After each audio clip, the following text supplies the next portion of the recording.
Bom dia a todos. A gente perdeu o Lucas para esse jogo. O Lucas está com uma pequena lesão na coxa, né? Então ele vai ser preservado para esse jogo porque a gente precisa recuperar ele. Então já de antemão já vou promover a estreia do Felipe, tá? Felipe inicia o jogo. O Leandro ele está com um corte no pé que decorrente ao jogo, mas ele já correu hoje e provavelmente não será problema, mas vai ser reavaliado lá em Goiânia. Mas a princípio não é problema, segundo os médicos, para o jogo. A única mudança será no gol? A equipe é a mesma, a única mudança é no gol. Vamos promover a estreia do Felipe no gol no lugar do Lucas. Até porque você tinha levantado a possibilidade de ter o John Clay no jogo, mas não tinha dito se era no grupo ou se era no time principal já, né?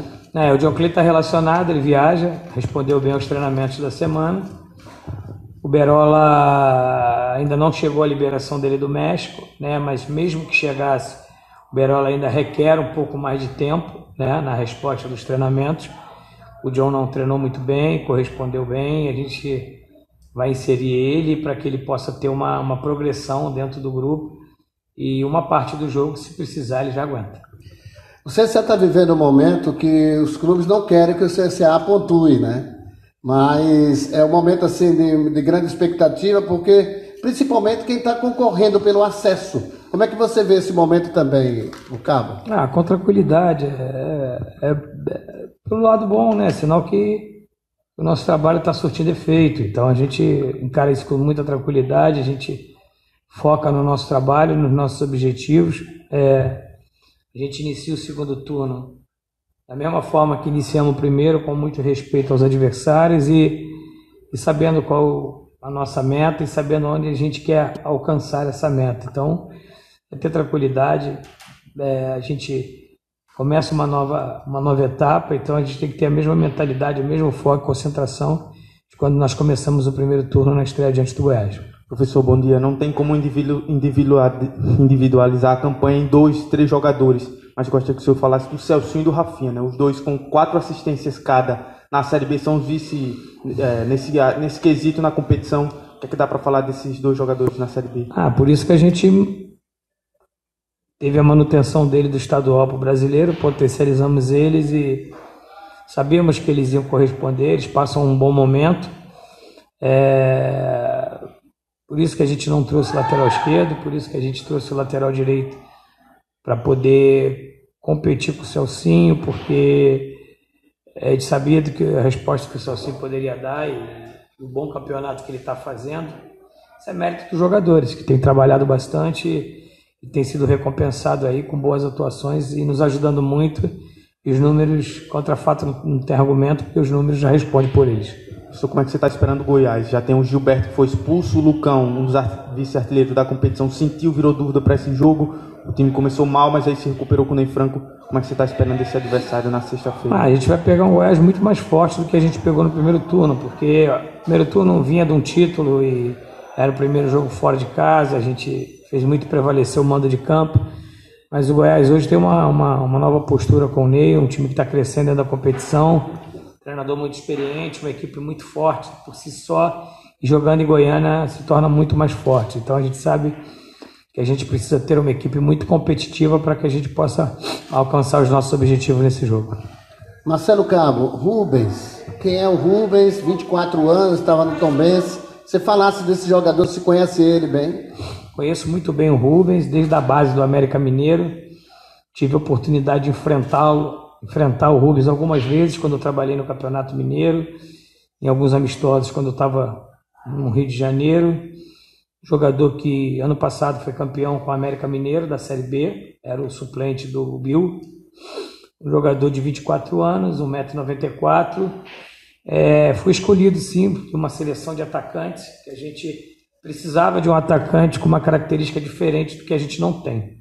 A gente não tem aqui esse atacante dessa característica. Alto, cabeceador. Alto, um homem de área, um homem... Quando a gente se desenha o jogo para poder encurralar o adversário e a gente propõe alguns cruzamentos na área, a gente precisava de um cara desse de último toque, de referência, ele tem uma boa primeira bola, ele faz um bom pivô. Então, assim, é uma característica completamente diferente do alemão. O alemão é um atacante que tem o conjunto da obra, né? O alemão faz tudo bem, ele sai da área, ele tem velocidade, uma técnica muito apurada, tem um bom cabeceio, um bom pivô.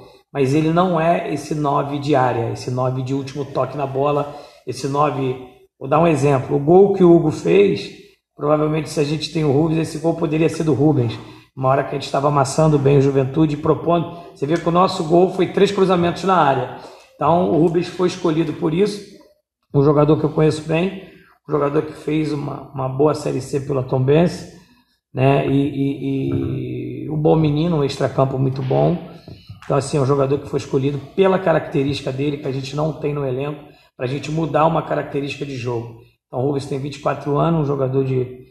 Ele não é só um jogador de área caneludo. O Rubens tem um refino técnico, tem uma boa técnica, tem até para a altura dele uma boa velocidade.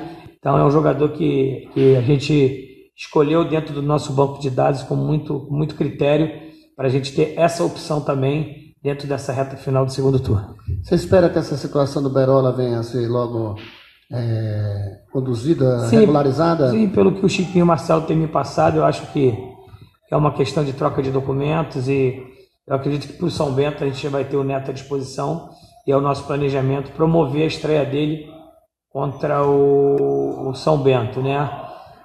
Provavelmente relacionar o Neto contra o São Bento, que aí progressivamente que ele vai ganhando o ritmo de jogo necessário para nos ajudar no segundo turno. Professor, são apenas números, né? Mas aí 66% das equipes que fecham o primeiro turno no G4 acabam conquistando o acesso. Em 2016, você fez 43 pontos com o Atlético, o Avaí, que estava em 15º, 16º, também fez 43 pontos e conseguiu subir. O que é que você acha, como é que você avalia esses números e quem vira o primeiro turno no G4 para a sequência da Série B? Esperamos estar dentro dos 67%, né? Dentro da estatística. Então, é importante você fazer um bom primeiro turno, ter esse número de pontuações, para que a gente possa, sim, fazer um segundo turno do mesmo padrão para melhor, né? Então, a gente espera melhorar a nossa performance, um profissional, um time, uma equipe, um elenco, busca sempre uma melhora, crescer dentro da competição. O importante é que o CSA tenha ainda o que crescer dentro da competição. Cabo, eu queria que você falasse também, dentro desse raciocínio de estatística, né? Então, agora no retorno, vencer em casa é extremamente importante, né? Como vencer fora também, né? A gente precisa... Talvez alguns pontos que a gente deixou em casa no primeiro turno, a gente precisa ter mais atenção para não perder esses pontos em casa, mas, em compensação, a gente teve uma performance fora de casa extraordinária. Então, a gente tem que melhorar em casa e continuar como a gente foi no primeiro turno, no segundo turno. Por isso que eu acho que a gente tem o que melhorar no segundo turno. Eu queria que você falasse, Cabo, desse momento. A gente está vendo, nesse instante, por exemplo, a categoria de base se vestindo agora para viajar, né, para os jogos de treino aqui em Arapiraca, Sub-17. E você tem tido aproveitamento ali do Vital, você tem o Eli, que, inclusive, eu gostaria que você pudesse falar a respeito, né, tem feito gol nos treinos, em alguns momentos ele tem se destacado, e o Vitor Paraíba, que é o cara que você tem mais relacionado no grupo.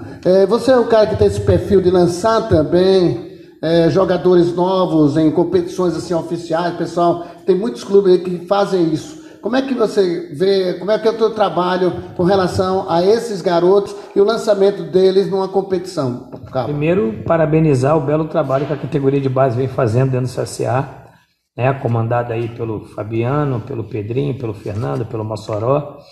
A gente, desde que eu cheguei, tenho reuniões periódicas com eles. A gente hoje tem um trabalho integrado, base com profissional, sempre trocando ideia com o Bebeto, treinador do Sub-20, a gente com a comissão técnica, e a gente tem acompanhado bastante a base. Então, dentro da gama de observação que a gente fez nesse primeiro momento de trabalho, a gente trouxe esses 3 jogadores.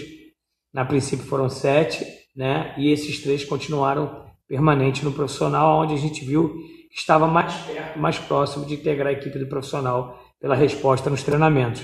São 3 jogadores que a gente acredita muito dentro do projeto do CSA. Eu costumo dizer que a base é o oxigênio do clube.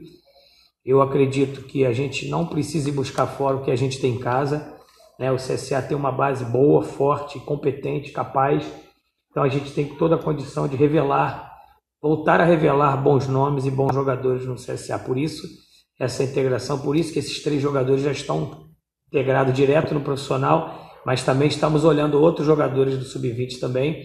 Fizemos há 15 dias atrás um coletivo contra o Sub-20, segunda-feira tem outro coletivo contra o Sub-20, isso já faz parte do nosso planejamento, e assim, eu acredito que o CSA, a curto espaço de tempo, vai voltar a revelar bons e grandes jogadores do futebol brasileiro.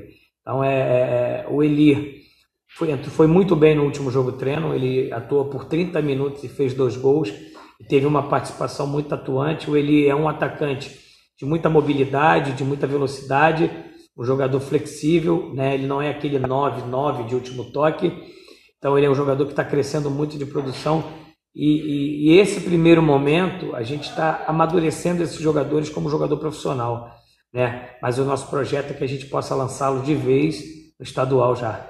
Eles já participarem do grupo da pré-temporada e se lançarem como opção ou até a titularidade no estadual. É que a gente já comece a dar fruto esse trabalho que estamos fazendo integrado junto com a base. E na medida do possível a gente vai relacionando eles. Ontem o Eli já foi treinando no time B como camisa 9, foi muito bem. O Vitor tem sido relacionado, tanto o Vital, o Vitor, o Eli, o da Silva, todos já foram relacionados nessa Série B. Então isso é muito importante para eles, ganhar esse know-how, ganhar essa bagagem no amadurecimento dos atletas.